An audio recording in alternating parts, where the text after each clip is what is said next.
حضرت والا شاہ کی مختصر رحمۃ اللہ علیہ حیات تھے تو نے فرمایا کہ آپ آسٹریلیا میری تشکیل کر دی. میں گیا آسٹریلیا. ایک دوست داخل سے تو وہ کہتے حضرت میرے یہاں آپ نے آنا ہے تو میں یہاں سے البری ایک جگہ ہے وہاں پر ہوتا ہوں. وہ کیا ہے یہودی کا مذبح خانہ ہے, یہودی ہے لیکن سارے مسلمان رکھے ہوئے ذبح کے لیے. تو میں نے کہا کہ یار یہ کیا بات ہے.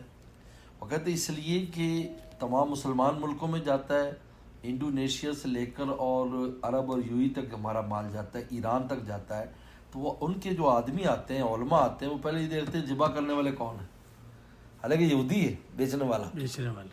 تو اب یہ اتنے کاروباری ہوشیار لوگ ہیں کہ اپنے اس کے لیے مسلمانوں کو آگے رکھیں گے تاکہ اگلے کو اعتماد ہو.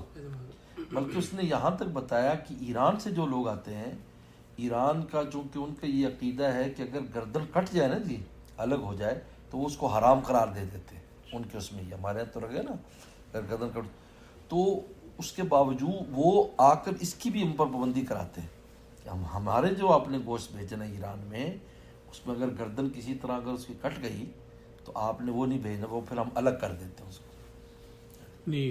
اب آپ بتائیں, اب آسٹریلیا سے گوشت آ رہا ہو اور آپ اس پر فتویٰ جاڑ دیں کہ جی اس انگریز ملک سے حرام ہے, تو آپ کیسے کہہ سکتے ہیں؟ حلت حرمت کے لیے یقینی دلیل چاہیے.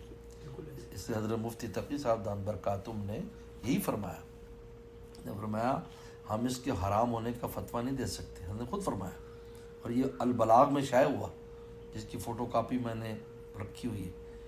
تو اس میں حضرت فرمایا کہ ہم اس لیے نہیں قرار دے سکتے کہ سعودی عرب میں علماء کی ایک جماعت ہے, اور وہ سعودی عرب چونکہ ایک مالدار ملک ہے اور وہ جماعت بھی سرکاری طور پر ہے, تو وہ ان جگہوں پر سفر کرتے ہیں جہاں سے وہ گوشت منگاتے ہیں. تو لہٰذا ان کو پوری تحقیق ہے, لہٰذا وہ کہتے ہیں ہم اپنی ذمہ داری پر منگاتے ہیں, ہم ایسا کوئی کام نہیں کرنے دیتے کہ وہ حرام ذبیحہ یہاں پر ہے, ایسا کچھ نہیں. لہٰذا یہ نہیں ہو سکتا کہ ہم حرام ذبیحہ. تو کہا کہ ہمیں ان پر اعتماد کرنا چاہیے کیونکہ ہماری کوئی تحقیق نہیں, ہم کو گئے نہیں, ہم نے دیکھا نہیں, ہمیں پتہ نہیں.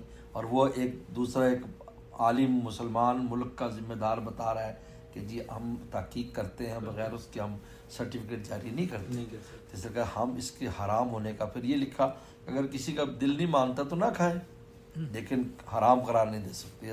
یہ البلاغ میں شائع ہوئی بات. تو اس لیے حلت حرمت میں بہت زیادہ اس کا وہ ہے کہ اس میں یقینی خبر ہونی چاہیے. اس میں مشکوک اور اڑتی اڑاتی خبر جو نا وہ دلیل نہیں بن سکتی اس چیز کے حرام ہونے میں. محترم بات ہے. میں آپ ضرور البیگ لیں تو میری ملاقات مدینہ سے, مدینہ بھی آیا تو میں بھی, تو بیچارے تو کہتے کہ بتایا جانا ہم بہت پریشان ہیں, اور یہ جناب تو دال کھا رہے ہیں, دال سبزی. تو میرے پاس اس وقت میرے موبائل فون میں یہ البلاغ والا وہ تھا مضمون, میں نے اس کو واٹس ایپ دے دیا. میں نے کہ یہ لو, مفتی صاحب سے کہو تم نہ کھا. اب وہ 20-25 کا گروپ تھا, اتنی دعائیں کہ سارے ملنے کے لیے آئے کہ یار ان کی زیارت تو خراب ہو گئی بھائی, بزرگوں نے یہاں مرغی اور ساری چیزیں ہمارے لیے حلال کر دی, زیارت کراؤ. اور پھر البلاغ کا مضمون دکھایا.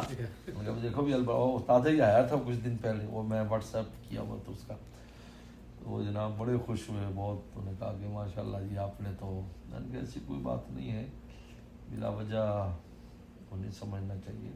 اللہ تعالیٰ اتنا وسیع نظام ہے, اللہ تعالیٰ ایسے کیسے کر سکتے ہیں کہ کیسی چیز وہ ہو رہی ہو کہ یہاں جاج کرام حرام میں تو قبول ہی کچھ نہیں. تو کیا مطلب آپ کیسے کہہ سکتے ہیں انسان کو قبول نہیں, کیسے کہہ سکتے بات کہہ سکتے تو استغفر اللہ, کہنا بھی سوچنا بھی مشکل ہے اس کے بارے میں. اور پھر عرفات وغیرہ میں تو سوائے اس کے چارہ ہی نہیں ہے. عرفات میں ہمارے پاس کھانے کے لیے کیا چیز ہے, وہ یہ جو وہ لے کر آتے ہیں معلم, تو معلم وہی گوشت پکا رہا ہے, ہم وہ سب کھا رہے ہیں. مجبوری دیکھو, پھر وہاں تو آپ کو سبزی نہیں ملے گی, دال نہیں ملے گی, یہاں تو چلو آپشنل ہے. یہ بہت ایسی بات جو نا یہ نہیں کرنی چاہیے جس میں بعد میں انسان کو خود مبتلا ہونا پڑے. یہ بہت خطرناک چیز ہے. عجلت نہیں کرنی چاہیے, بہت چیزوں میں عجلت کی اور ہمیں پھر خفت اٹھانی پڑی, ہمیں پھر ان سے رجوع کرنا پڑا کیونکہ ہمیں خود وہ کام کرنا پڑا نا.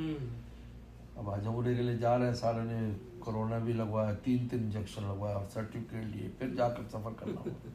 تبلیغی جماعت میں جا رہے ہیں، 3 انجیکشن لگائے، پھر سفر کرنا پڑ رہا ہے، ملک سے باہر جا نہیں سکتا، ملک کے اندر نہیں جا سکتا، جہاز کا سفر نہیں کر سکتا، بالکل ایسے بینکوں میں نہیں جا سکتا تھا، عجیب عجیب معاملات بن گئے۔